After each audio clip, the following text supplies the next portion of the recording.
Hey guys, welcome to another episode of Pop Culture Minefield. Right now it's just Steve and I. We're still waiting for Keith to show up. Keith was slower getting to watch the film today, so there you go. But looks like Jedi 6 is here. I'm sorry that Mr. Gina Formosa left because they were worried that we'd do spoilers. We're not going to do spoilers. It's just straight up review. And so, Fat Steven. Yeah. Hi, how's it going? Sorry, I'm a little spaced out. Preoccupied, I know. I think we're all spaced out. I took It's that been shot yesterday, and it's just really kicking my butt today. And of course, Keith, who's here now? There's Keith. Keith got his butt kicked by his. He took the Pfizer, and I took the Moderna, and it. Yeah, buddy. Boy. Today. I don't even want to use my right arm right now. You know, that remember bad? back in when you're a kid and your older brother punches you really hard in the arm? No, That's because what I it was the feels older like. brother. Oh, well. There you go. But Jedi 6 is here. Hey, Jedi. I'll And say one thing. I did enjoy it. I think it was one of the better of the three in a way.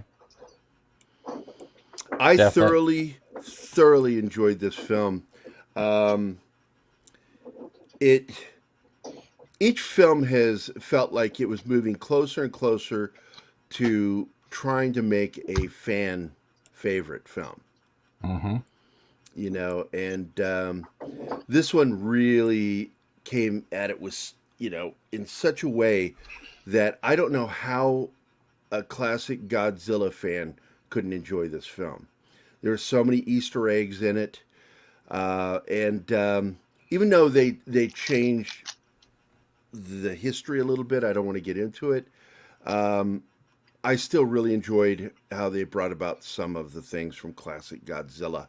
And for those who maybe don't know, um, you know, aliens were the ones responsible for a certain creature in the mecha, universe.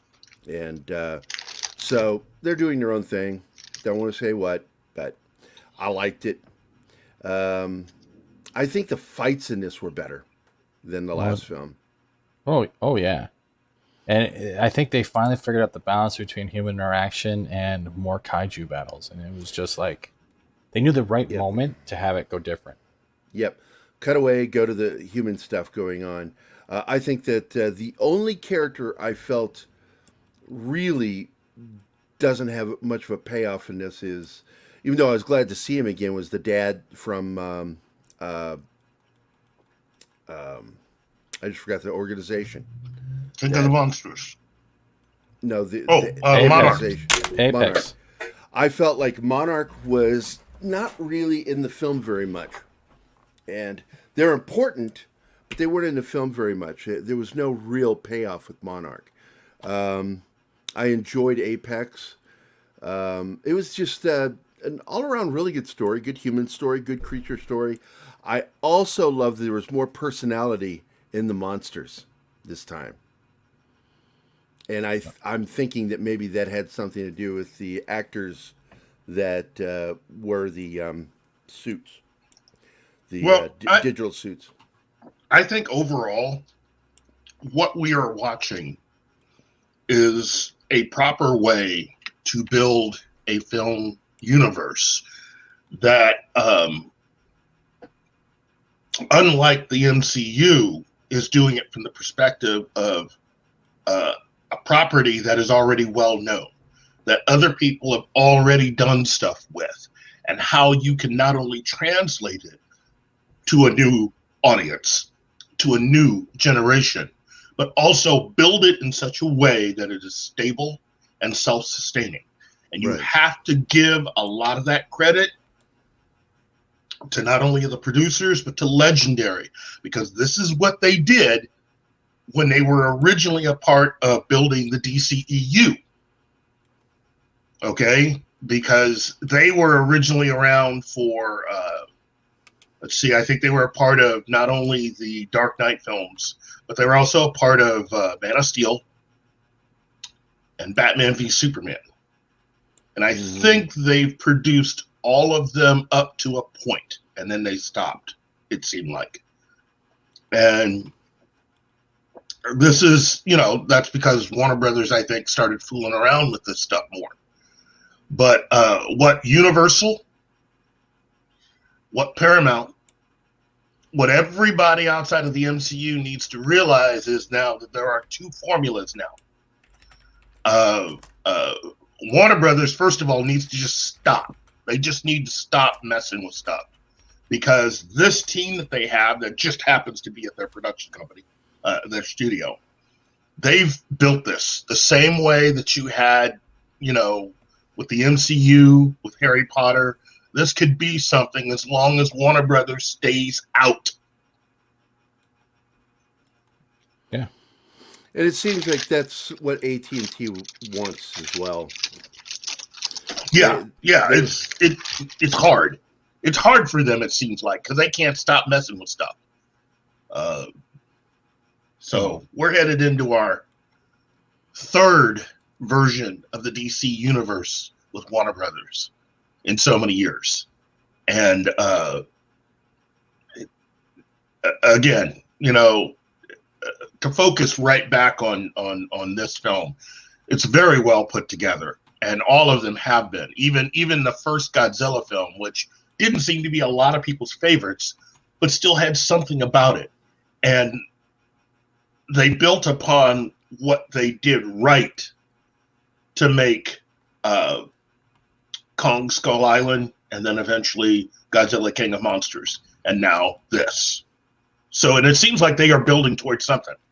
I mean, you don't just make 4 movies and call it quits. I think that they are definitely building towards something. And Universal and Paramount and Sony need to be paying attention to this, along with Warner Brothers. But especially those companies need to be paying attention on how to do this. Because their formulas right now are not working, and all they're doing is just band-aiding storytelling at this point. Well, Star Trek's not doing so well. No, I don't talk about Kurzman Trek at this point anymore. It's gone. It's gone. Well, and then you also have with Universal, they're going to be running out of road for Fast and Furious soon, and they need to come up with something else. And then Sony only has Spider-Man, and while that is a good thing, really that's Marvel Studios really, and Kevin Feige really running that ship. Okay, so what else have they got? You see, so if I were Lucasfilm, I'd also be kind of taking a look at this, because they're doing it right. The people running Godzilla should definitely be running Star Wars for Disney. Yeah, right. Where do you think this is all going to go? Because we've got this war going on between AT&T and Warner, and you know who's going to win. But a lot of damage could be done between now and then. What do you see happening? I think first and foremost, it's going to depend on what happens ultimately with HBOmax. And what I mean is, you need to have a team in place that is actually responsible for this. You can't keep going off of Walter Hamada, because he actually works for Warner Brothers. So HBOmax needs to establish their own team to handle DC stuff. Now, for right now, it's just a team to handle the Snyderverse and or any other films that they want to spin out of that, unless they're going to depend on Dwayne Johnson's team, which I don't see happening very easily, because his contracts are also with Warner Brothers. See, that's the sticky side of all of this. It is the one part of this equation that I still think is the only reason why AT&T hasn't slapped Warner Brothers down hard. Contracts, all the legal stuff. Gary, check private messages. Yeah, I'm responding to you. I kind of agree, though, Keith. You're kind of nailing it. And honestly, they did a great delivery with this. And as long as they can keep this formula and perfect it and don't have other people infect into it, they could actually rebuild the world or universe that's already been built or set and bring it into the generation of today to actually appreciate it and want to go back to the older movies because of that. And then you have that bridge effect. Yeah. Now, I put it up there, that graphic again. It shows the hierarchy. You want to go over that again, Keith? What you have here is the hierarchy under AT&T. Okay, going to Warner Media, CEO Jason Kilar, and then the next level directly underneath him is Warner Media Studios Network and HBOmax. Okay, and the reason why that is important to show is to understand that HBOmax in no way answers to Ann Sarnoff. So her statement, her interview in Variety is really more of a distraction than anything else. It's not set in a reality that HBOmax has to pay attention to. With Ann Sarnoff, she basically controls everything that you see. Warner Brothers underneath her, meaning Toby Emmerich is underneath her, as well as Warner Brothers President Ryan Kavanaugh, New Line, DC Films. But I like to point out, because I talked about this before. You notice way over on the right is what they call global brands and franchises. DC Entertainment was stuck underneath that right after the failure of Justice League in 2017. Yeah. That's where they stuck it. Now, originally, DC Entertainment was in a different place in this hierarchy, and it had both DC Films and DC TV, as well as anything else DC related, was all in one place. You know, kind of the way that Marvel Entertainment is for Disney. Right. But Warner Brothers' idea was to basically break it apart. What Disney and Marvel have been doing is bringing it all back together, because it was separated for a while. Marvel Studios was away from the rest of Marvel Entertainment. Now they brought it all together, and they're pretty much following whatever Kevin Feige wants to do. You're literally seeing everything being brought under one person. Warner Brothers is yet to do that. And there are some problems ahead unless they can figure out what they need to do. But as I said before, I think some of that, meaning what AT&T needs to do, is under the purview of whatever contracts have been established through Warner Brothers. Okay? Now, I've been hearing stuff about Game of Thrones spinoffs for HBO Max. If that's true, and they've lost the Game of Thrones franchise, and it ends up getting resurrected on HBO Max, and it works. That looks bad on Hamada again. Yeah. Oh, no, that's not Hamada, though. That looks bad for Toby.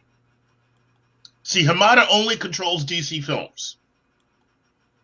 There are a lot of different franchises that Warner Brothers runs and owns, and a lot of that stuff is either not being handled correctly or is not being handled at all. Again, as you and I have talked about, Gerry, what about Babylon 5? Yep. You know, everybody's acting like they never heard of that before. So, you know, you can't run a company like this. You really can't.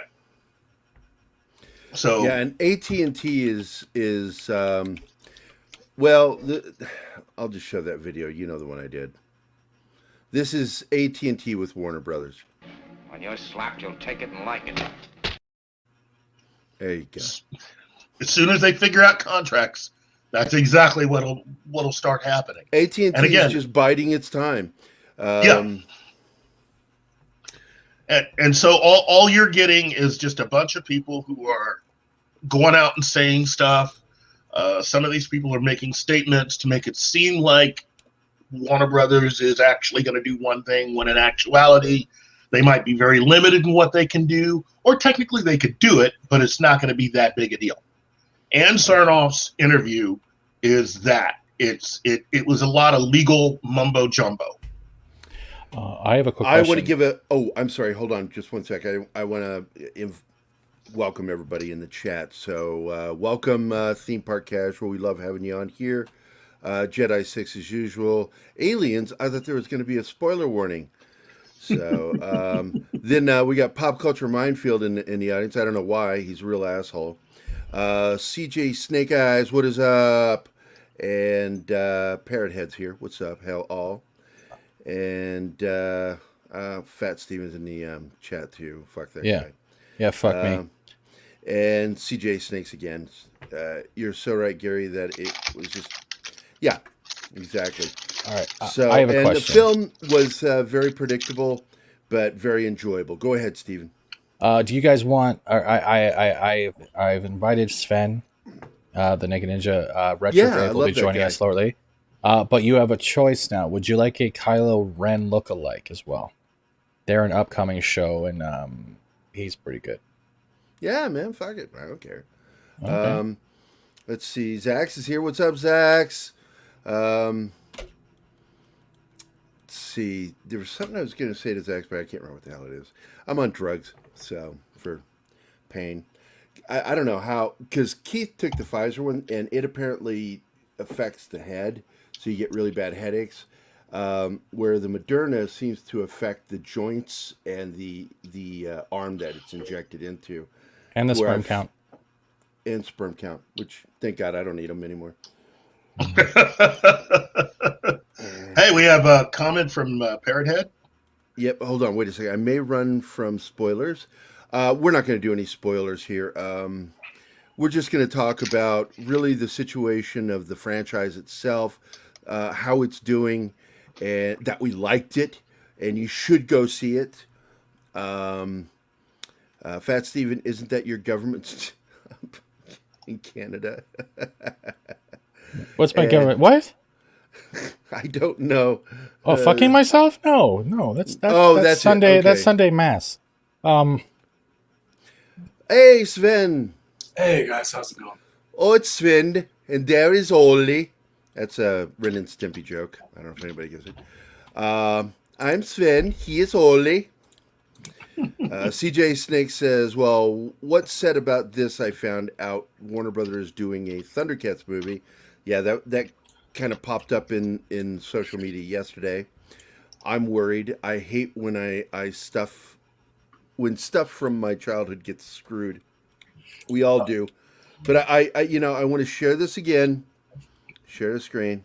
Boom. Share. What it says up there, I'm not worried, because we understand that these two are over all of these people. And eventually these fucking idiots down here all have to fall in line or get replaced. It's that simple. Because AT&T has made it clear they're about making money. Yeah. And the only way you do that with films is make films that fucking people want to go see. Well, even I will say that Ann Sarnoff is pretty much the only one that has got temporary immunity, because she's one of the newest hires. She's in good with J.J. Abrams and his wife. I think if things start to happen, I have heard that one of the first people that might be on the chopping block will be Walter Hamada. And his fate is tied to the performance of the movie The Batman. And I'm hearing that he picked the wrong fucking people, and I don't care if his idea was good or not. He picked the wrong people, put his faith in bad judgments, and I think he's well earned being fired. Probably, but it could turn out different. I mean, that film could actually come out and make $1 billion. But that's the thing. That's the rub.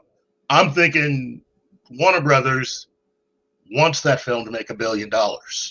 So if it doesn't make $1 billion, Mr. Hamada needs to find himself someplace else to park his car come Monday morning. Like Target? Probably. All right, good. I'll pay to see that. Hey, maybe he'll be a Walmart greeter. Oh, You no. I was just about to say that. He's old enough. You have to have a personality to work at Walmart as a greeter.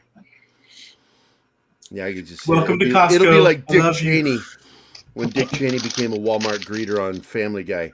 Welcome to Walmart. Go fuck yourself. Welcome to Walmart. Go fuck yourself.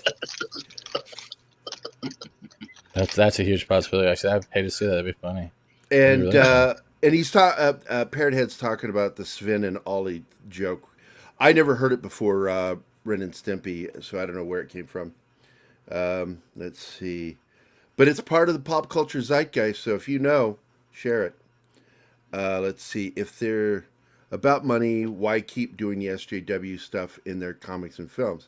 That's not AT&T. That's Warner. That's the problem. And That's why we put that hierarchy to show you that there's a war going on. Here's what I see when it comes to that. You've got the business side of these companies who are, for the most part, run like not ultra, but like super right-wing conservative. That's business. And then you've got the creative side who are super left, liberal, and there's a clash there where one side wants to make money and the other side wants to further their political ideology, and it's gonna come to a head eventually. Well, of course it is. You know, we're not going to see it, and we'll probably only see little bits of it here and there through Twitter, because AT&T, you know, a year ago, It's a gave PR heads nightmare up. too. Well, AT&T a year ago put a little thing out there, one movie at a time, when someone asked about the Ayers cut, however you want to pronounce that. Mayor cut, yeah. And haircut? Is it haircut? Is that what it is, Steven? Nair cut, like Nair. Haircut. Look at that. We got two people of color. Look at that. The hell? Yeah. I know. Jeez. And Steve, I don't know you. Steven knows you. He invited you on, and I'm glad to meet you, man. I just asked for someone who was of token ethnicity to join our panel, so we didn't feel like we're not being inclusive. We love token ethnicities. Oh, we don't do gang signs here, so don't point. We might Yeah, get stop canceled.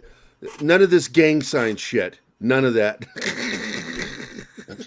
Shadow puppetry is okay, but Retrograve, nice to meet you. Welcome. And of course, Sven. Nice to meet you guys too. Sven and I became friendly. What show was that, Sven, that we met? Showgirls. Was it Walton's? One of Walton's streams, probably. Yeah, I think it was. And I'm like, yeah, I like this guy. I like the cut of his jib. I have a problem of saying things before my brain realizes that I shouldn't say them. So feel free to mute me anytime you want, and I will not take offense if I'm on a rant.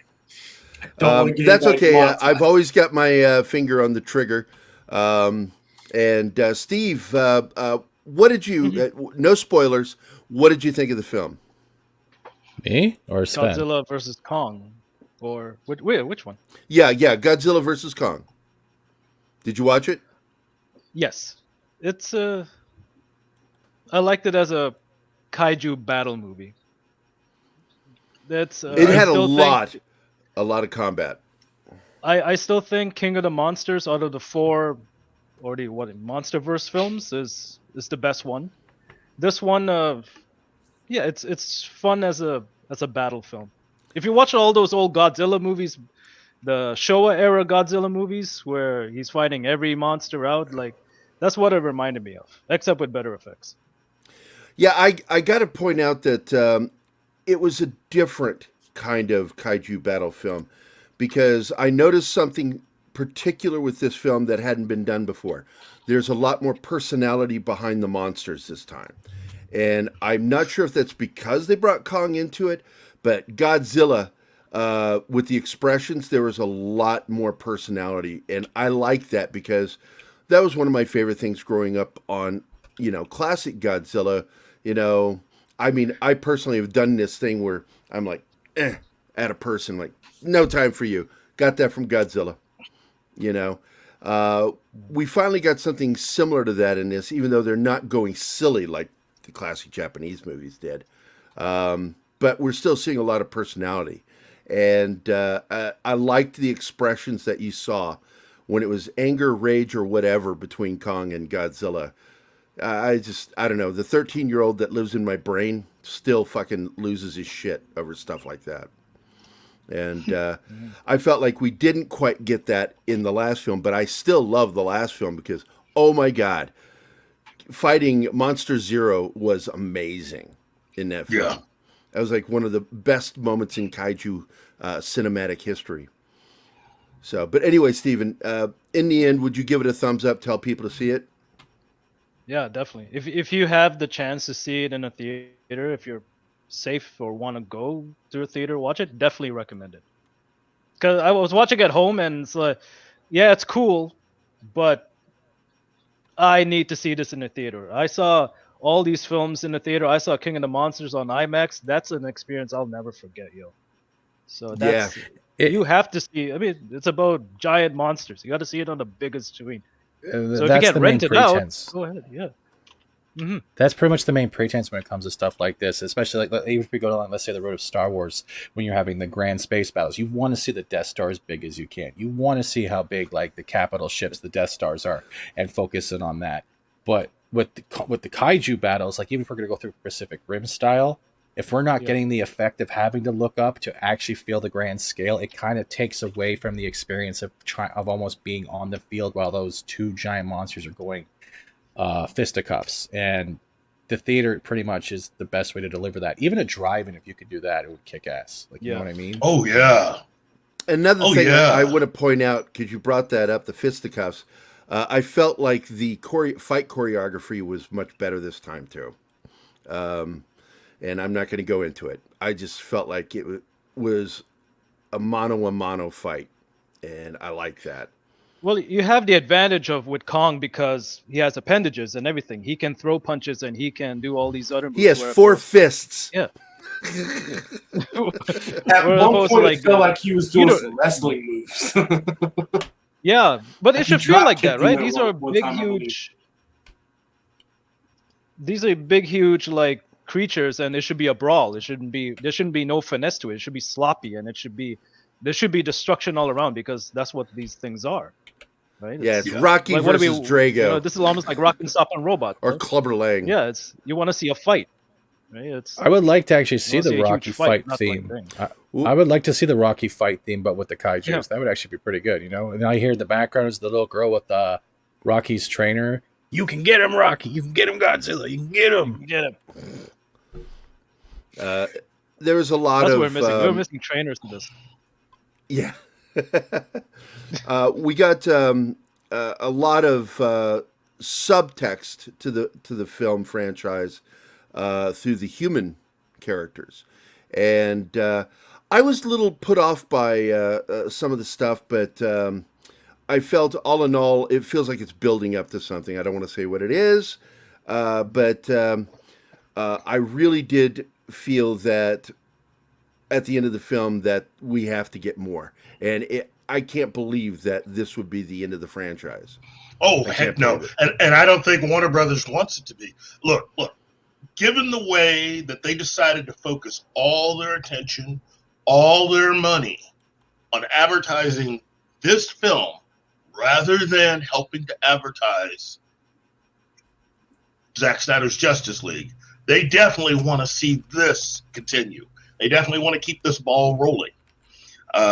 And can you think of any other franchise that they have going on right now that is as successful, both theatrically and potentially, as either one of those that Warner Brothers currently has outside of the Harry Potter stuff. Their own hypocrisy. Oh, I mean, that's an answer.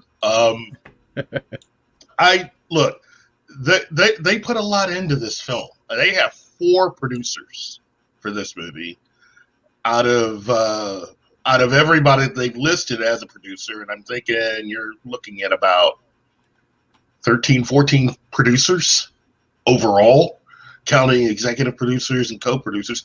They really worked their butts off on this movie. And I also have to congratulate Tom Hulkenberg, who is Junkie XL, who did the music. I love Junkie. Junkie is one of the best music artists I've ever enjoyed over the years, and is never boring. 2 in a row this year. 2 in a row. Justice League and this. 2 in a row. And he actually he scored some additional music for Justice League. He's also done some of the songs, I believe, for the Animatrix when that came out. Mm-hmm. He actually did all songs from The Drag. He is very well done. He even did the remix with Elvis Presley. If you remember that came back. Remember that album? Yeah. But Junkie XL, if you haven't heard any of their stuff, start with Billy Club and then go forward, and then you'll get into his soundtrack stuff. And like he's even done Cool Borders, I believe, for SSX. He's actually done music for that as well from the snowboarding. Yes, games. he did. I should post a link soundtrack to. Oh yeah, that's another good one. He has his own show where on YouTube where he talks about the process of writing music for specific films, and he just posted one the other day, starting on the music that he did for Godzilla vs. Kong. The dude is incredible, and again, 2 in a row. 2021 is a really good year for him. 2 in a row. So yeah, I like him so much more than Hans Zimmer. Well, he uses more than one beat, then doesn't he? Well, I'm sure a lot of people have heard what I've said. It's like if you want droning music that goes nowhere, Hans Zimmer is your guy. I don't know, Hans, man, like Days of Thunder soundtrack, you can't beat that. I did not like that one either. Oh my gosh! Oh, love the movie, but Right. I cannot stand Hans. He's done one thing I liked so far that I'm aware of, and that, of course, is I loved what he did with Batman. It worked. And he did a really adequate job of mimicking Vangelis for Blade Runner 2049. yeah, that's true. yeah, that does work. Yeah, that's where it works. The Exactly. thing is, like that's with the kind of Hans, film. yeah, Hans is like, you notice like with Gladiator or Pirates, he does reuse the same melodies and same themes a bit, but when it comes to Man of Steel, that's why like, and even Batman v Superman, he had to completely change everything though. Well, Like, if I you did a really listen to Man cartoon of Steel. that never saw the light of day because I figured I would get a lot of hate if it was ever seen, where I have somebody with a mask and a gun putting it to Hans Zimmer's head and says, write a theme, an actual theme. And he goes, what's that? And That sounds and delightful, man. You should put it out. no, I will not put it out. There are a lot of cartoons I do that are really for my own amusement that I describe to people, but I will never fucking show because I know people will be deeply offended by my humor. Today's When does climate, that no, start? man.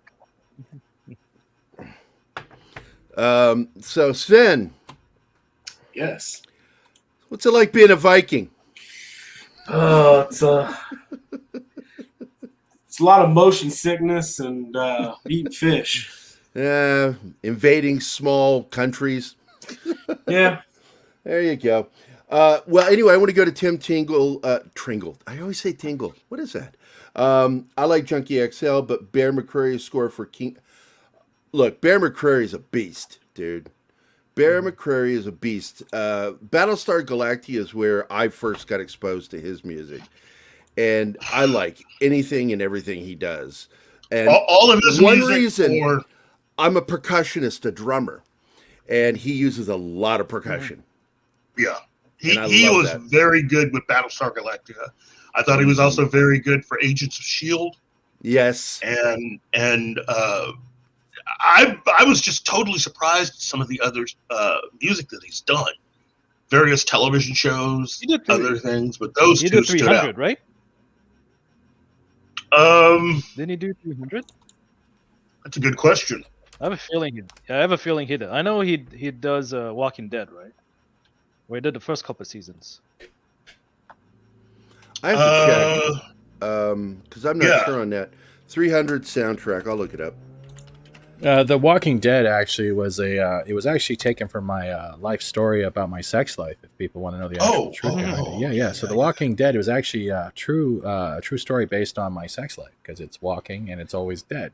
So According to this, it's Tyler Bates. Oh, okay. Is that correct? Yeah, that sounds familiar. Yeah. I always get those Yep. two. Composed by mixed up. Tyler Just be like, Bates. which So one? there you go. Tim Possible is here. Welcome to the show, Tim. How's it going? Pretty good. How's it going with you?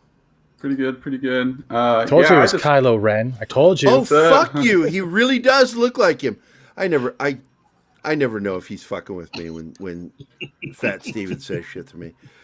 yeah, you No, never you know. Welcome to really- the show. You could really Oh, how's it going? be Kylo, man. That's trippy. Oh, Do you thank you. cosplay with it as him? No, but I was thinking about doing it next Comic Con. I usually do as Nightwing or Goku from Dragon Ball Z. No, yeah, he means Dragon Ball Z Evolution, the movie, not the No, actual cartoon. no. Yeah, it's Definitely Deanna's not. territory there. She introduced me to it because I never gave two shits about it, but now I enjoy it because my wife and my stepdaughter love it. So, Ah, but actually, the way I got introduced was funny. I watched the parodies that are on YouTube. Oh, the abridged stuff, right? Oh my god, that is the funniest shit I have ever seen.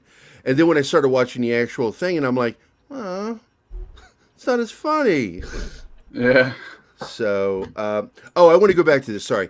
Keith almost looks like he's on one of those old Godzilla movies or an old Kung Fu movie because of the green screen You mean the shower or the curtain? video is out of sync with his audio. Hard to tell. Either one would be good. Bear McCreary, there you go. Yep. Okay. Tim says Human Target was a great I like that show. That was a show that... What's going on with Keith? We can't hear you, man. It should have been one. That's some crazy shit right There there, we my go. friend. That is Should have really... gone one more season. Yep, I agree. Let's see. Walking Dead. Shellback says, is Tyler Bates a master composer? Depends if you like him. Okay. Look, the masters that are still alive, John Williams, I don't think we'll ever have another John Williams. Just God, that guy knew how to write a theme. And Yeah. even though James Horner, all of the classic composers from the 50s, 60s, and 70s all did really well with writing themes, I don't think anybody touched John Williams when it came to writing a proper theme for a movie.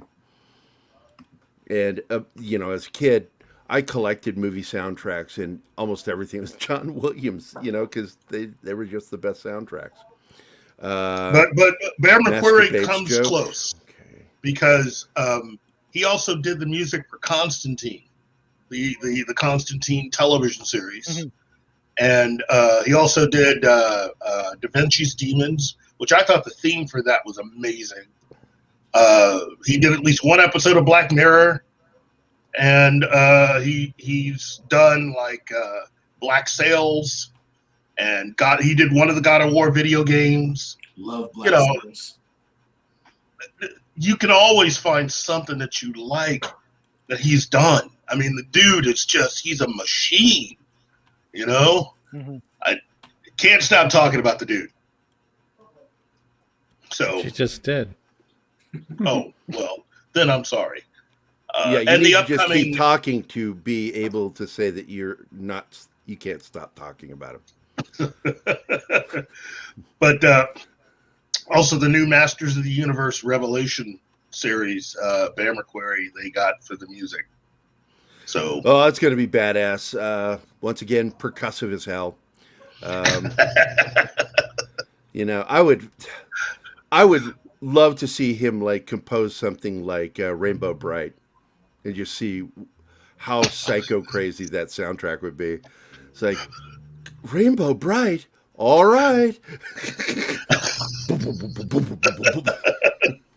I think Rainbow Bright would be amazing if it was an actual kid show, but it started off with like 4 headbangers, like Metalocalypse. You know, be just going at it. Ooh.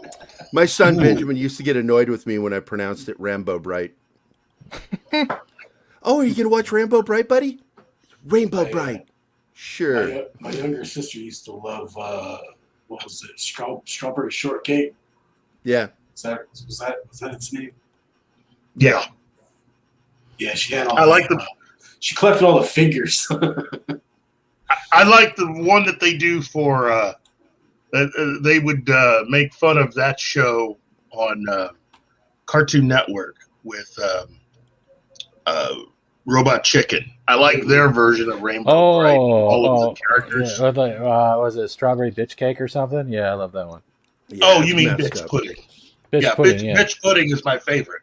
So that's I'm Katie glad you Sackhoff's know the name. You're like, yeah, I love Bitch Pudding. character. Oh, Yeah, remember, Keith is a walking encyclopedia for stuff like that, unless you have an immediate question that needs answered. Okay, Keith, who did the voice for that on that show? Bitch Pudding, Katie Sackhoff. Oh, Was it? Yes. Oh, you didn't have to. Okay, we didn't have to Google it. Awesome. You can Google it to check my answer. If that'll make you feel better. Black Sails was underappreciated, Zach says. I never watched it. Was it any good? Oh, it was really good. I love that show. Yeah. We should have gone 2 or 3 more seasons. What do you think, Tim? Did you see it? Yeah. I didn't see it. I saw a bunch of advertisement for it, but I just never watched it. Me either. I'm just like, I'm like, huh, pirates. Huh. What was I doing? Oh, something else. That's how I am Pretty with much. that. If something doesn't absolutely fucking grab me, I go, huh, that looks interesting. I think I'm not going to watch it. I think I know one of the reasons why you didn't watch it. Why? It was from Michael Bay. No, I like Michael Bay, except for Pearl Harbor. Fuck you, Michael Bay, for making Pearl Harbor, cocksucker. Oh, I'm sorry, guys. I get mad. We here at Pop Culture Minefield are not affiliated with anything that's to do with fucking Michael Bay, because every time you explode, he does another one. Justin Cropper man. has his eyes wide open watching the show. And glad you dropped in, Justin. Let's see. Oh, we got some more comments here. It's saying hi to Justin. Fine. Okay, Michael Bay or JJ? Fuck it, let Oh, them kill Michael each other. Bay, any Michael fucking Bay. day I'd watch. There it. you go. Wait, I mean, you wait can a hate second. Michael What are you Bay, asking? But at least Which he's one we not would have J.J. sex Abrams. with? No. Or Which what? one would give a better reach around? Do you want to reach around with lens flare, or do you want to reach around with an explosion? First of all, I'm a power Michael, top. reach around I'm with doing the Bay. reach arounds. Yeah. The first 2 Transformer movies were I mean, I loved them when they first came out, like the first 2, and then after that, you know. You remember the and they were- controversy over the 2 stupid Yes. ones? Oh, I Mhm. love that. That was great. They were racist or something. Oh shit! My stepdaughter's here. Hi, Dave. I did. Yeah, the first couple Transformers movies were just good, like summer popcorn movies. Just go to the movie, have some fun, and forget about it. You know. Yeah. And Like then- Megan Fox. then they got dumb. Oh yeah. Don't get me started. I'm going. Wait, Justin I'll get you needs a moment to demonetized. contemplate the power top thing. I think that's why he's like, wait a minute. Yeah, wait a minute. Did Gary say he's a power top? I'm in. Let's see. CJ says no. All Transformer movies were a nightmare. You know, if they'd have just focused Grammar on Nazi. the Whoa. Transformers and just took the human element out of it, focus less on the humans and more on the actual giant freaking robots, I think it would have been a lot better. Yeah, like I Godzilla. would, wait. Oh, I was about to say, sorry, you were about to say the same thing I probably was. Transformers versus the Kaiju, right? There you go. Yeah, pretty much. That would be awesome. Wait, I think that was called Pacific Rim. Yeah. No. Transformers, not Pacific Rim with 2 humans inside them going deep with their own emotions. No, we're not talking about that. I have a confession. I own all the NECA action figures from the first movie of Pacific Rim. They're all still in their boxes. No, hey, those were good. Yeah, They were very they're well nice. designed. They're nice I figures, want to mention what Justin just said here. JJ is a discount Spielberg. Sorry, Spielberg. No, it's true. What It JJ is true. did is Yeah. he stole directly for the visual aspects of how George Lucas and Spielberg made their films, but he didn't learn the ability of telling the story the same way. Yeah, And you should have not gone deep with this though, because that's also Michael Bay. Michael Bay is extreme discount James Cameron. He wants to be James Cameron so bad he can taste it. You know, Very so good taste, dude. and he's like, that James Cameron's good. They almost taste like Avatar. And I want to go back because you brought up the movie Super 8, and Super 8 was good to a certain point, and then it didn't know what kind of movie it wanted to be. And all of a sudden, this monster's killed all these people, and we're supposed to go, see you later, E.T. And it's like, wait a minute, that thing fucking killed people. Well, what are you waving by at it? That's because JJ doesn't understand that stuff. I wish there was a director out there that was trying to be John Ford. Good God. Yeah. My buddy Josh Becker tried to be a John Ford type filmmaker. If it doesn't make a lot of money for the studio system, they don't really want to look at it. They're not into those movies. Super 8. I was really more interested in the kids making their zombie movie than the entire Alien. That was the best part of the movie. Yeah, that was the best part for me. That's where you saw all the where JJ really shined in. I think JJ, you can see the influences in his work. Like it's not. Yeah. He's almost like a remix director in the way is like, okay, I take all these things, I remix it together. It's my movie, but you can see my influence in it. Whereas, at least with Michael Bay, people are taking, in terms of like action movies, people are taking what he created, like with The Rock, Armageddon, even, and all like Bad Boys 1 and 2, all his action sequences. JJ's even taken it for his Star Trek films, right? Every time somebody mentions Armageddon, all I hear is Ben Affleck singing, "All my bags are packed." Yeah. Yeah, that's right. Look, that's one of the reasons why I like Ben Affleck, because he clowned on that movie. I mean, he knew enough to know that movie was not his best work. So, yeah. Look, for my money, both of those guys are headed the wrong direction. There's a reason why you haven't seen too much Michael Bay recently, other than the fact that he might have problems finding people to run his personal Michael Bay website. All Michael Bay all the time. He's the only director that I know of that has a website like that. He's better as a producer. He is, but he wants to be a star, is really what it comes down to. He wants to be appreciated. And I will admit, unlike, some directors, he is a good-looking guy. But dude, you're here with your attitude, and your talent is still kind of down here.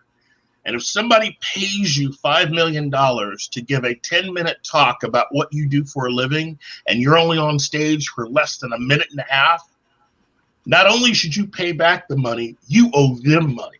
You owe me money. Well, I challenge anybody to find that YouTube video. It is one of the dumbest things I've ever seen in my life. And he couldn't remain on stage, and he had to blame it on the teleprompter. You're being asked about being a film director. That should be passion. You should be able to talk for 30 minutes without even a teleprompter about what you do. But And Spielberg he couldn't didn't even write do him. that. But Spielberg didn't write him 30 minutes. Oh, yeah.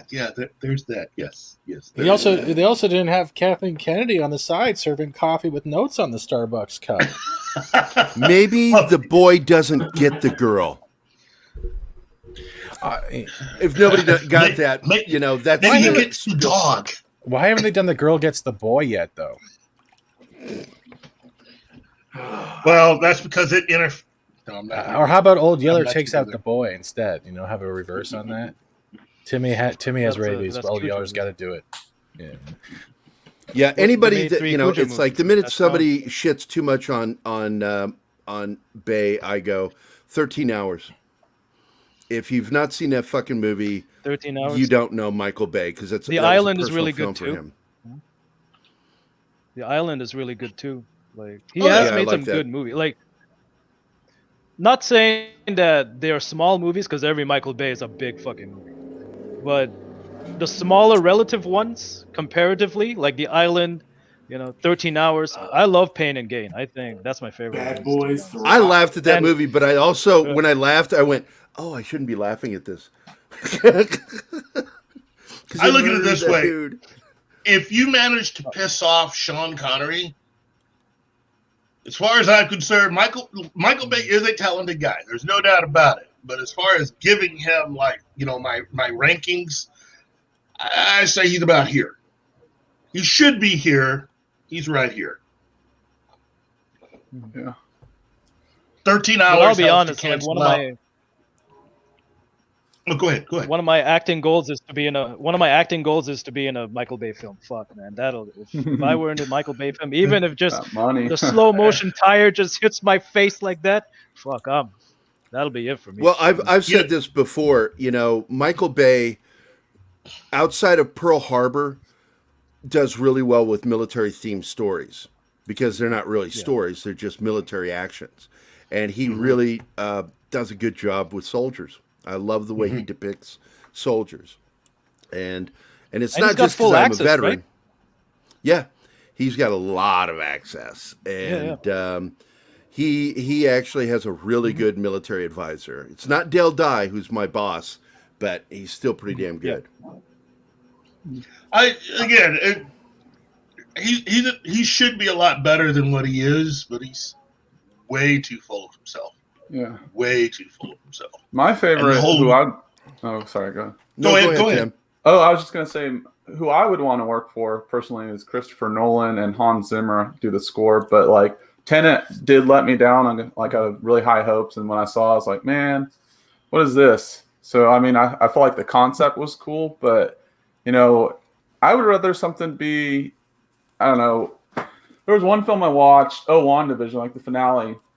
I felt like it was just trying to do way too much. Like, J.J. Abrams always tries to do that what's in the box trick, trying to trick everyone or think this and that. I'd rather something be predictable and they execute it right rather than, trying to be like what's in the box, right? So I didn't realize Bay was a producer on the Jack Ryan show. The problem is he's Hollywood conservative. And he ran into problems with Amazon and their producers and the head of the studio. And basically, that's why they weren't back for season 2. And that's also why the politics of season 2 were all fucking weird. Yeah, it was. I really liked season 1. I like the direction it went. It was very good. I didn't mind some of the changes they made. The changes they made, I really enjoyed the characters, and it's Krasinski, that's his name, right? That plays Jack Ryan. Yeah. God damn, I like that guy. I had a problem at first pulling him out of The Office character because I probably binged that show Well, that's just it. If you're dozen going to do a times. live action version of Jack Ryan, he can't be the character from the books. Yeah. Because the character from the books doesn't do the action. That's up to other characters like Clark and Chavez, and Clark is like one of my fucking favorite characters in the books, and I read all of them, and so I knew immediately. Cinematic universe that needs to happen. Yeah, it's like when they made the movie with Kevin Costner and Captain Kirk, JJ's Kirk, Chris Pine. When they made that movie, I knew it was what they were going to do. I knew what they were going to do. And still, it was kind of disappointing. The series, though, I think they handled it better in season 1. Season 2, not so well. I hope season 3 is better. I mean, what did you think? what did you think of the Ben Affleck version of Jack Ryan? Ben Affleck played Jack Ryan. Yeah, I know what you're talking about. I don't remember the movie's name. I've only seen it a couple of times. Some of All Fears. Some of with, All Fears. yeah, It's really yeah. fucking awful. It's about when I they hated it. when they detonate a nuclear bomb in a stadium or something like that, right? Yeah. Something like that. Yeah. I've seen the Chris Pine one, right? Was it Chris Pine that played Jack Yeah, Ryan? Chris in the Pine movie? had played Yeah. Jack Ryan. Yeah. And it was a lot of fun, but it tanked. Ben Affleck's film tanked. So far, the only two have done successful films is Alec Baldwin and Harrison Ford. Yeah. One of my favorite Clancy books, I've read a couple of them. One of my favorite ones is Without Remorse. I've probably read that book 3 or 4 times. It's a good book. Cardinal of the Kremlin's one of mine. Yeah, I just recently saw the movie trailer that they're releasing, and I'm like, what is this? That's not the book. It isn't an action book. This dude's a ninja. He's not a whatever the hell that was. I don't mind. Trailer. What are we talking about? They got a movie coming out, Without Remorse. It's got what's his name? Damn, I can't remember his name. Keith, did you know about this? I've never heard anything. Let me look about it up this. real quick. Oh yeah. While you're doing that, I want to get on the comments here. Justin wrote, remember the South Park episode Imagination Land? Quote, those aren't ideas, those are special effects, end quote. Michael B. Jordan. Yep. Is the lead. I don't know okay. anything about this. I got to go check it out. That's for Ooh, Amazon. wait a minute. Wait. Ooh. Not It's Michael B. Producers Michael B. Jordan and Akiva Goldsman. Now, I'm not saying that it's not going to be a good Akiva movie. Goldsman, it's going to be garbage. Garbage. I don't know who that is. Akiva, Jesus. That guy can't write. Oh, my God. Fuck that noise. But I like Michael B. Jordan, and I don't care Oh, about yeah. the We all race like Michael B. swapping Jordan. of the character. That's fine. It's Even- the, No. In the It's book? Akiva Goldsman. That's a deal breaker. Akiva Goldsman is garbage. In the book, the main character is I can't remember if he's a Navy. I think he's a Navy SEAL. He's more of it's more of like ninja style thing, sneaking up on people and assassinating them instead of like shootouts and blow them up and running around and shit like that, you know. And I get it; it's a movie, but yeah. Look, if you It enjoy sounds more it's like all good. what was that game, Splinter Cell, with the guy going around, Michael? Exactly. Voice? Exactly. It's, Yes. just make Sam Splinter Fisher, Cell right? for Christ's sake. I want God of War, man. I know it's not Tom Clancy, but Yeah. God of War movie. Why No, not? that, I would enjoy that Playing too. those games are like playing movies, right? That's the thing. Yeah, You play especially 1, the 2, last 3, one. It's like playing movies. So that's the beauty of like those games. Like Last of Us, any of these games, you're like playing an interactive movie. Oh yeah. So So really, now- like, what can you do? You know, it's Do you think a lot of these would be really good franchises? Do you think they could go a really long way with doing a God of War franchise, which means starting from the very beginning and working your way up? Or would you just rather just adapt the game as is and go from there?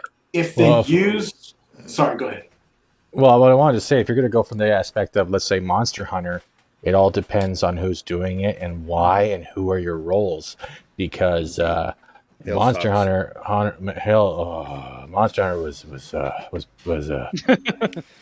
was bad. I could not.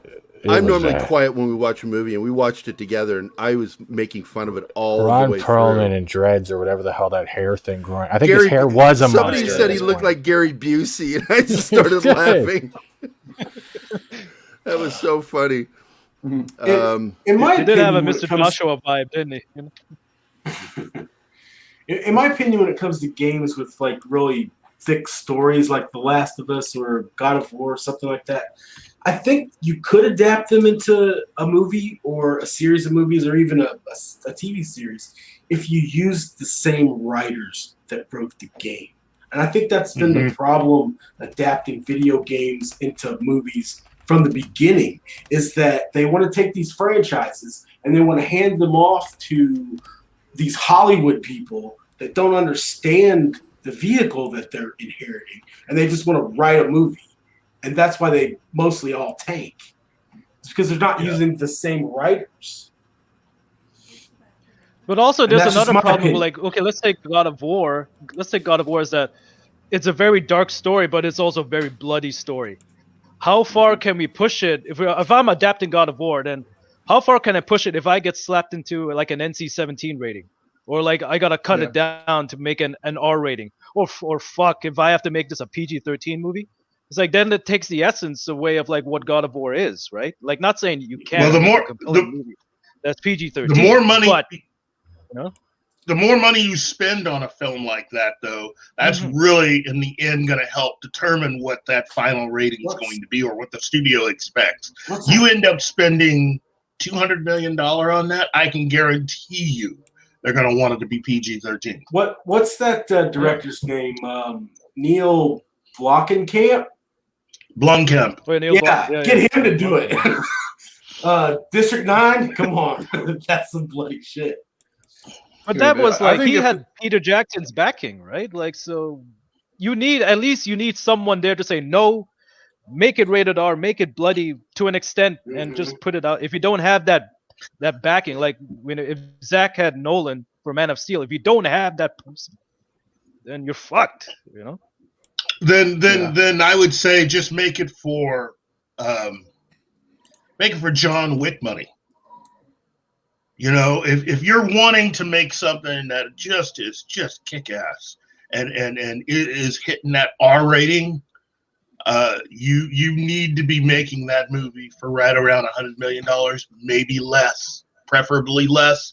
The less you take from the studios to make that movie, the more control you will have. So whoever you get to that's do where it the games has to are. be able to do that. But that's God where of the War games would be excel really hard because to you limit the have the budget. freedom, right? Yeah, that's true. What is happening, beautiful people? T-shirt. How's it going? Hell. Well, here's my thing. If I were to get Warner Brothers to try making a series, it would be based on the Matt Helm books. That particular character, I think, could function. I own all really those well. Dean Martin movies, by the way. Yes, but they took some liberties with that. Oh, they did. yeah, take they some did. It's liberties got with Dean that. Martin in the lead role, of course. Matt Helm, just as a short refresher, is a guy who actually works for an agency where they assassinate spies who come into the United States. Enemy spies. That's his only job. You come into the United States to do anything, he'll take you out. That's it. And in the 60s, they turned it into a kind of like a James Bond sort of rollicking type of adventure. And that's not exactly what Matt Helm is. You know, he's a guy that lives the high life, but he has a job to do. And it's taking out enemy spies. I think that would be awesome, you know, but it's all about who you would cast in the lead and who you would get to direct it. And I think you could make that for at least $60 million, if not less. There you go, Keith. Just so you'd see I wasn't kidding. What was that? Oh, my goodness. I take it the Godzilla discussion has ended. Oh, no, we're ADD, so we segue. Yeah. You know how this works. Jesus. It's not like this is their first time on the show. Well, listen. What was really your first introduction to Godzilla? And I'm asking everybody in the chat, what was your first introduction, first film, straight to the character? Hell, Darius. I think I saw the old movies, and I played the '90s video game on Super Nintendo, like really bad graphics. And then of course I saw the one that came out in 2000. But I did see the older stuff first because my mom's like a film buff, so that was my first introduction. Okay. Yeah. So it would be the original Godzilla was your first introduction. That's cool. Yeah. Yeah. It looked like literally people in suits just walking around, which it was, right? It was literally people in costumes. Yeah. Walking around, yeah. I was. Sorry, man. Oh no, I was just gonna say I was a huge dinosaur guy, right? I wanted to be like a paleontologist and all that. So I was like, Godzilla looks like a dinosaur, so I like him, right? Like a T-Rex almost, but Yeah. stubbier, right? Yeah, and more fun. How about you, Steve? Me? No. Our To be guest. honest, it wasn't. Oh, Steve, go ahead. Oh, okay.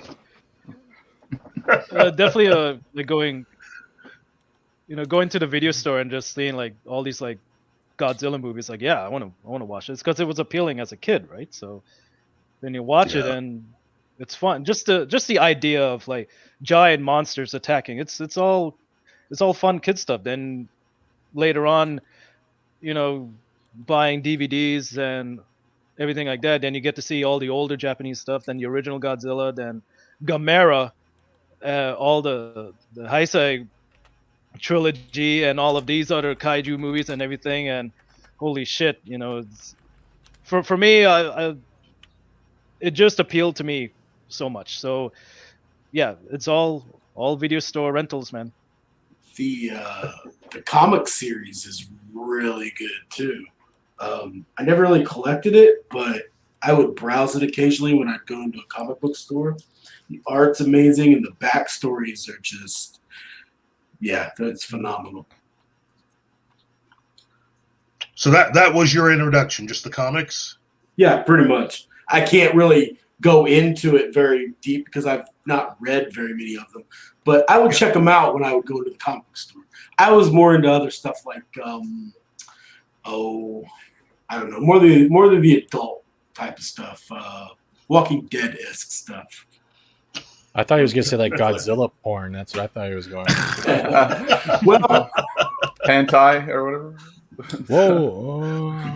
How about you, T-shirt? All the naughty tentacles happening. Okay, my introduction was Chikyu Kogeki Maide Gojira Tai Gaigan, which translates to Earth Destruction Directive Godzilla vs. Gigan, released in 1977 under the title Godzilla on Monster Island. I saw it in the theater when I was 4 years old, and yeah, I was just instantly captivated because I was already a big King Kong fan, because by that time the Dino De Laurentiis King Kong had made its way to HBO. Yes. And so, yeah, I was already thoroughly all about the giant monster movie, the Kaiju film. So, but that was my actual first Godzilla film. And, and you got 4 Kaiju in that film. I mean, you had Anguirus, you had Godzilla, you had Gigan, and you had Ghidorah. So it was like, you had like, supreme monster mash. So to my little 4-year-old brain, that was just insane. It was just awesome. How about you, Steven? Is it this Steven now? Yeah. Okay. To be honest, it wasn't the movies. I didn't really get into the movies until the cartoon, which came out. That was an animated series on Fox when they still did the Saturday morning cartoons. And from that, unfortunately, it was Roderick. And honestly, I like the soundtrack more than the movie. You were cheated. Yeah, I know it's cheated. There's a lot of Godzilla films I haven't seen, but if we're going like the Kaiju style, honestly, I've tripped on Ultraman and that stuff, and Power Rangers, and that's where I got into the giant-sized monsters and fighting robots and stuff. Cool. Same kind of thing, but not really. You know what I mean? I did get kind of lost out. Yeah. Because they also, at the same time, if we're going down, they also had a Kong animated series as well, where Kong was protecting New York from different monsters invading. In that last I remember Saturday that morning cartoon. Yeah. Yeah. And what are we saying in the chat? Let's Did see. Kylo go? No, I'm here. Did you go? Did you give your answer yet? Oh, Yeah, he gave his answer. Oh, okay. Yep. Gary, how about you? Mine was this movie. I'll just show it to you. The whole film? That's kind of cool. surprise watch party. Oh, wow. Yeah. Oh, That was a good one. I was 4 years old and lost my shit My brother took me to see it at the theater. You know what's funny?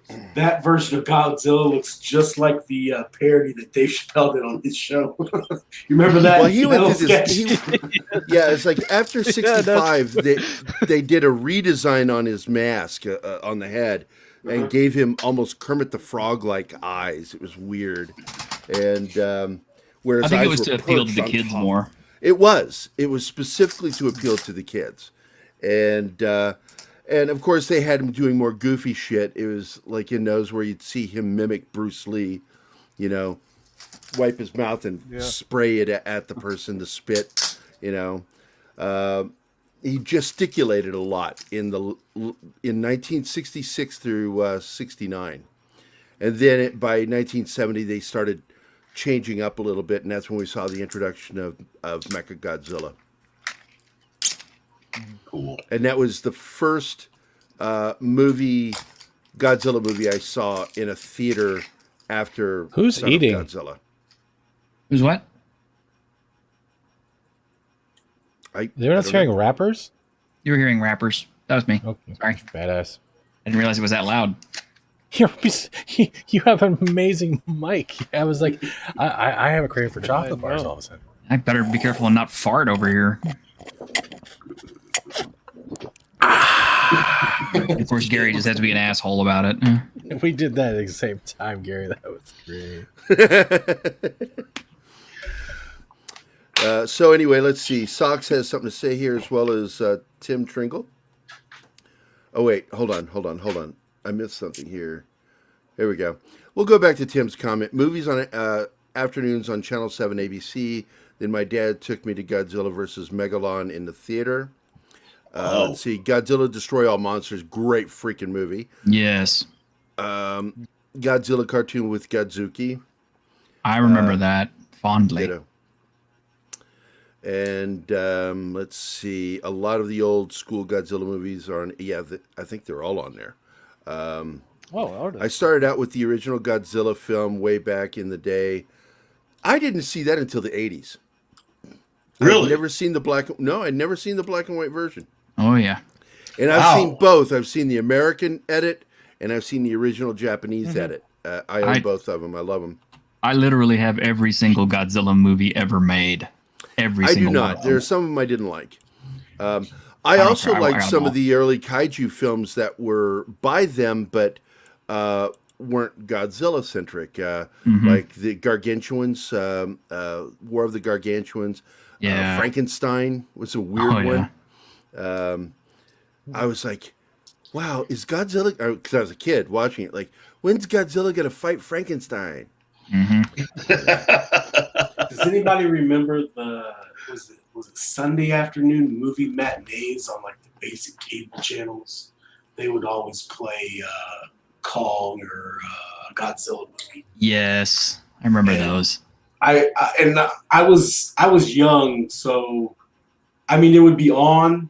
I'd watch a little bit of it, but I'd be too busy playing Legos or with my Ninja Turtles or whatever I was doing. You know what? I missed out on a lot of that because for me, I mean, once you get to the early to mid 80s, that's when USA Network had Kung Fu Theater. You know, had to watch that. I remember those two. when AMC used to actually play American movie classics. Mm-hmm. Do any of you guys remember Atragon from 1963? Yes. Because that was older than the Godzilla film I ever saw, but that one had Manda in it, the Japanese dragon. And he became a Godzilla character too, because he was in Destroy All Monsters and Final Wars. Wow. I was a big fan of I just forgot his name, the giant turtle. Oh, Gamera. Yeah, Gamera's But he was with a different studio. Yeah, and I'd always hoped they would do a real proper crossover of the two. Oh, I know. Studios.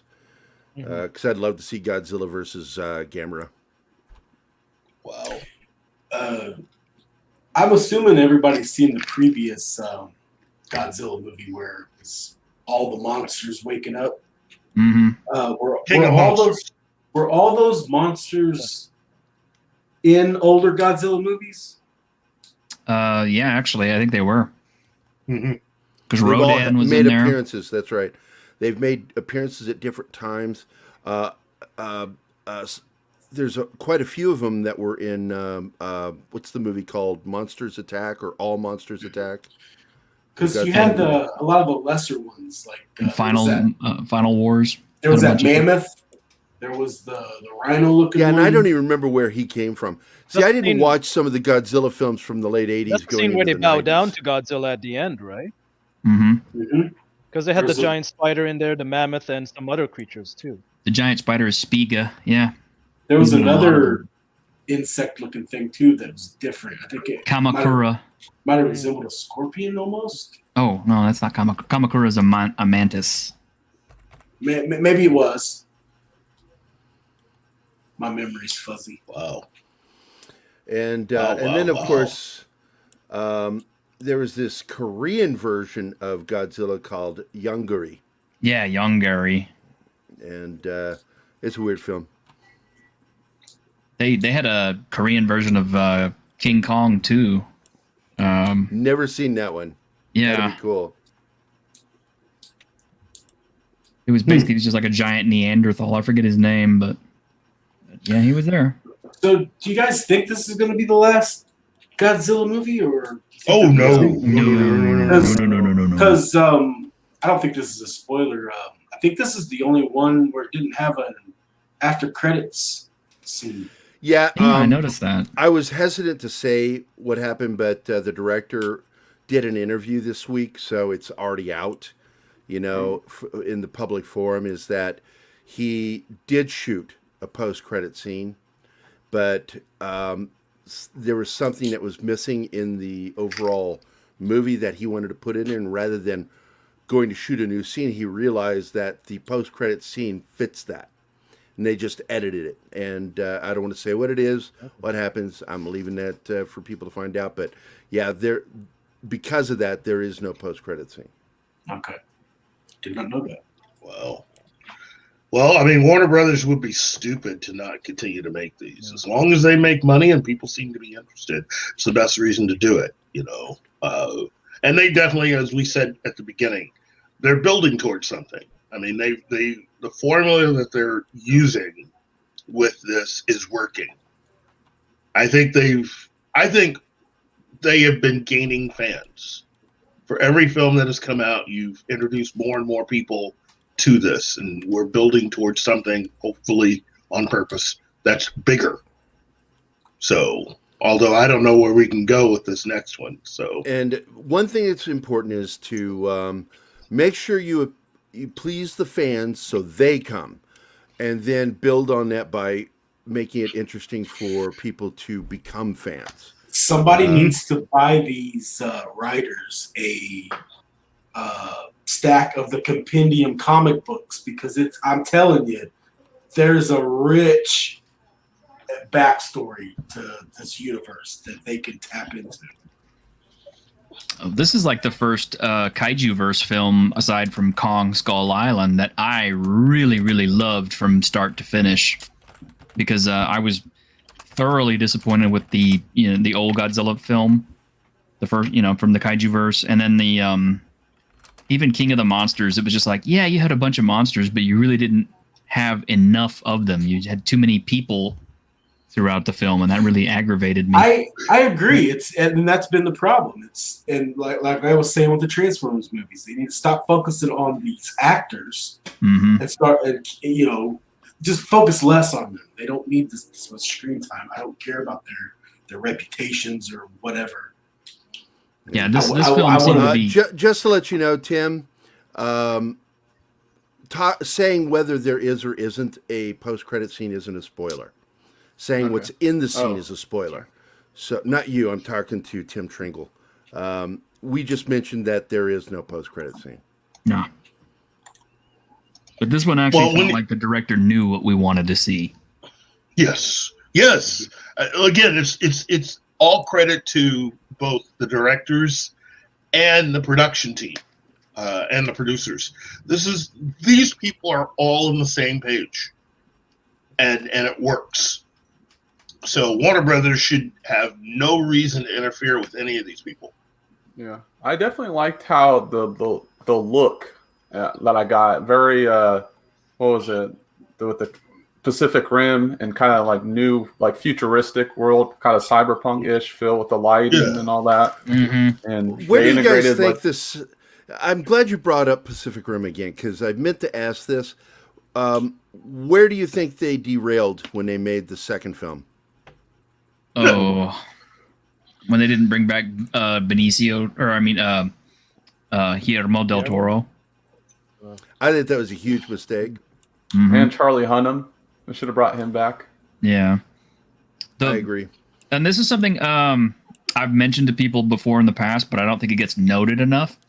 The one thing I loved about that first Pacific Rim movie was if you look at the monsters that they fight, the big kaiju, they look rubbery.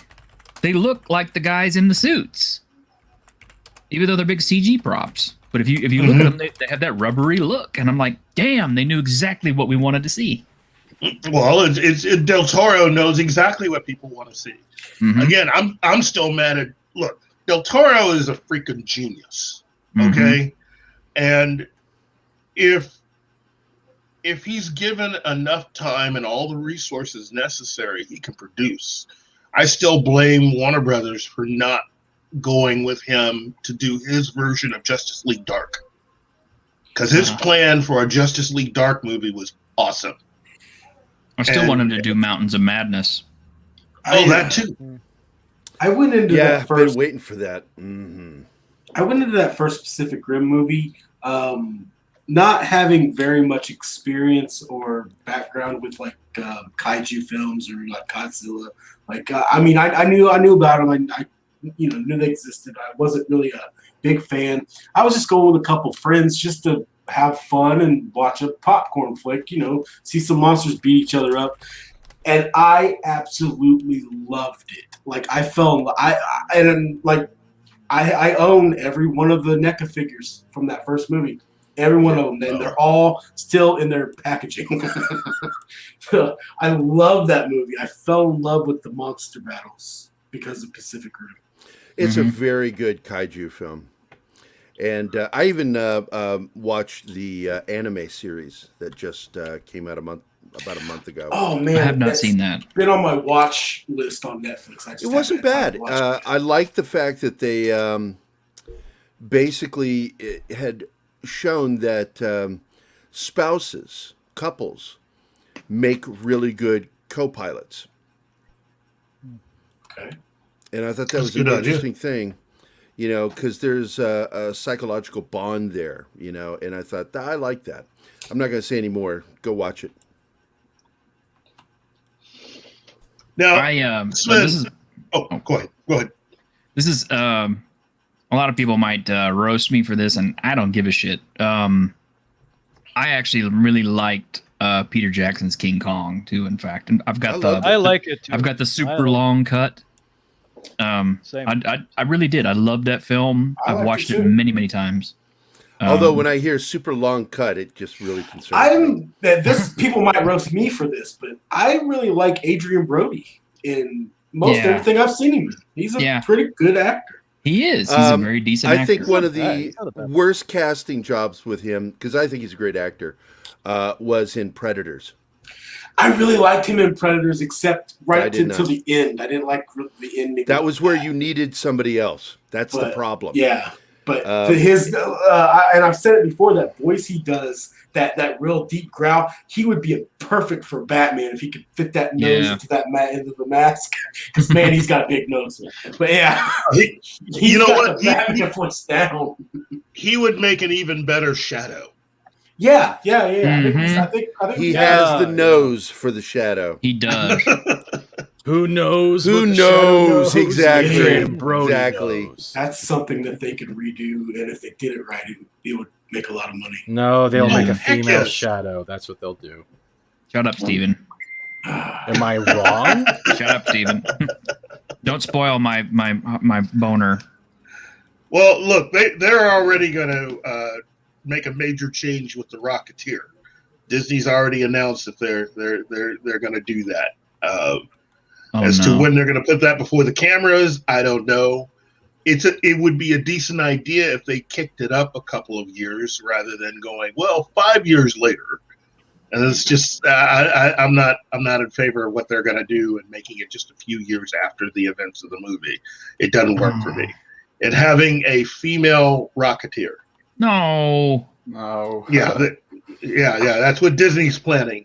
My advice was, instead of having it take place in the 1940s, just a few years after the events of the movie, have it take place in the 1970s if you're going to do that.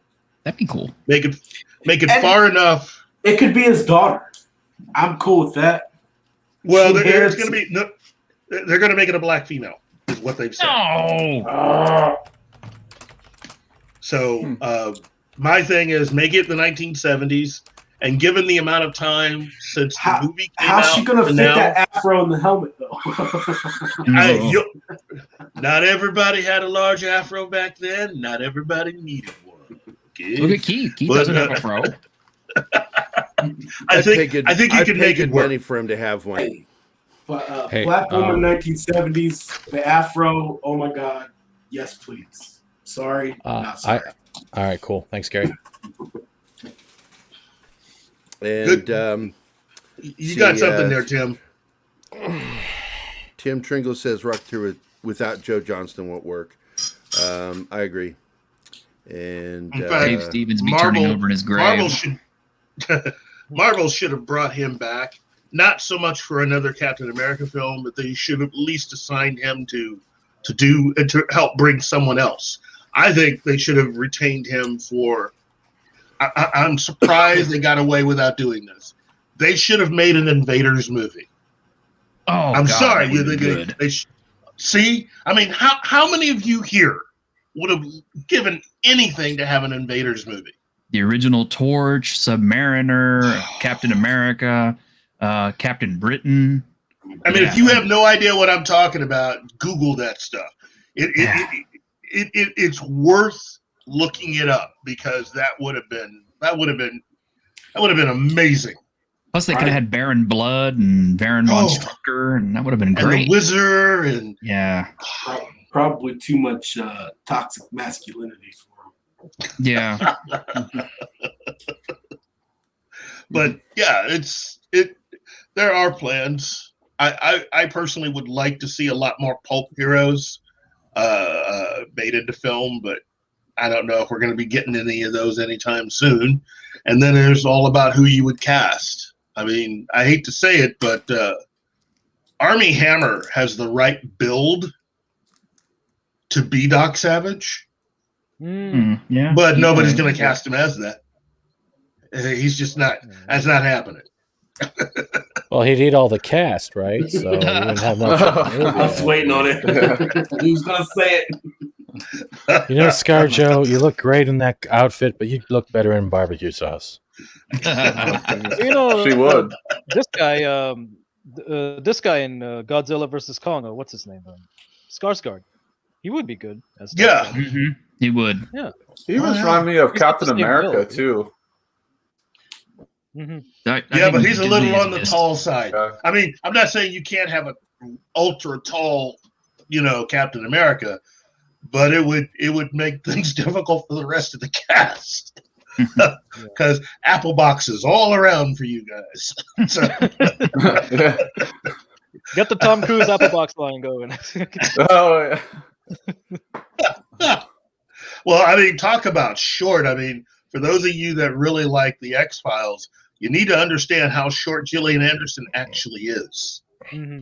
Really? She was on an apple box all through the years of that series.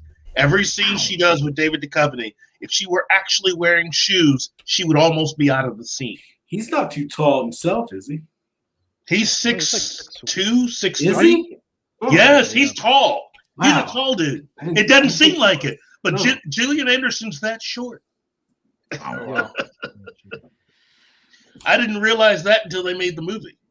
Hmm. And it turns out she every time they have a scene together where they're both in the same scene and they're standing there, she's actually standing either on an apple box, or when they have a walking scene, she's having to walk on something to keep to the same height, or just about. Huh. So they had to do a lot of extra stuff just to keep her in there. Oh my God! Stay off Twitter. The new Star Wars cover's out. Oh my God! What am I looking at? Oh, Hey, it's non-binary twins. You know what they look like? Hairless versions of the Matrix Reloaded twins. They look like Nosferatu twins. At least some of them like hey, it. Rebecca is here. Rebecca, stop sending us money. Yeah. Yes. Hey, We Bex. love you. We love you. But we're going to wrap it up here because Steven Seagal needs to go watch some porn before doing another show. Yeah, that's it. I'm gonna watch a lot of hentai. Do it. Probably. Oh, The problem with reading, if you get into hentai comics, is a lot of people don't understand. If it's Japanese produced, you go from back to front, and they don't understand, like, why did they climax and then all of a sudden everything goes back to them getting tied up? Why I are they don't getting get dressed it. in reverse? What the fuck? You get a yeast infection if you bite back. Wait, why is he pulling it out? Why is it going back in his dick? What the fuck? Why are the tentacles moving backwards? don't instead know. of going It's so forwards? weird. Wait. This is a chick with a dick, yet it's going back inside her. Did the dick not like her? What is going on here? Sorry. I'm sorry, Mom. I'm sorry. Well, I We had a hope, nice, wholesome Tim conversation Possible- going. Now Keith's going to be embarrassed again. No, he's in the shower. well, He's always embarrassed. and guess what? Your stepdaughter's also here, Gary. She left already. Thank goodness. She left already. Okay. But permission Tim granted. Possible, appreciate you dropping in, man. Feel free to Come friend back me, anytime. friend yeah. Pop Culture Minefield on YouTube, not YouTube, You. Twitter, and it's at Pop Call Minefield. Friend us, and we'll add you to our little group chat. So if you're available, you can maybe join us again. Sorry, Steve, you were just too quiet. No, I'm just kidding. Hey, How many we gotta have tokens Steve can back. we have? Steve, gotta do have the Steve same, back. man. Yeah, Steve, friend us on, or whatever they call it on Twitter, and friend I'll add face. you to the group. And whenever you guys are available, glad to have you back on. Sven, you know you're always welcome. Yeah, only when you're clothed. Hey, Sven, which comics were those? The Godzilla comics. Who published those? Oh man. Was that IDW or pre-IDW? Hang on just a second. That was, I think it was pre-IDW. Okay. Those the The Marvel ones? Godzilla comics have been going on for A long time. 60s. Yeah, I was trying Yeah. to determine which version of the comics you were looking at. So I have Godzilla #1 somewhere. It had to be the IDWs because I was at the time it was probably 2012, 2013. So probably IDW. IDW. Okay, that's what I thought.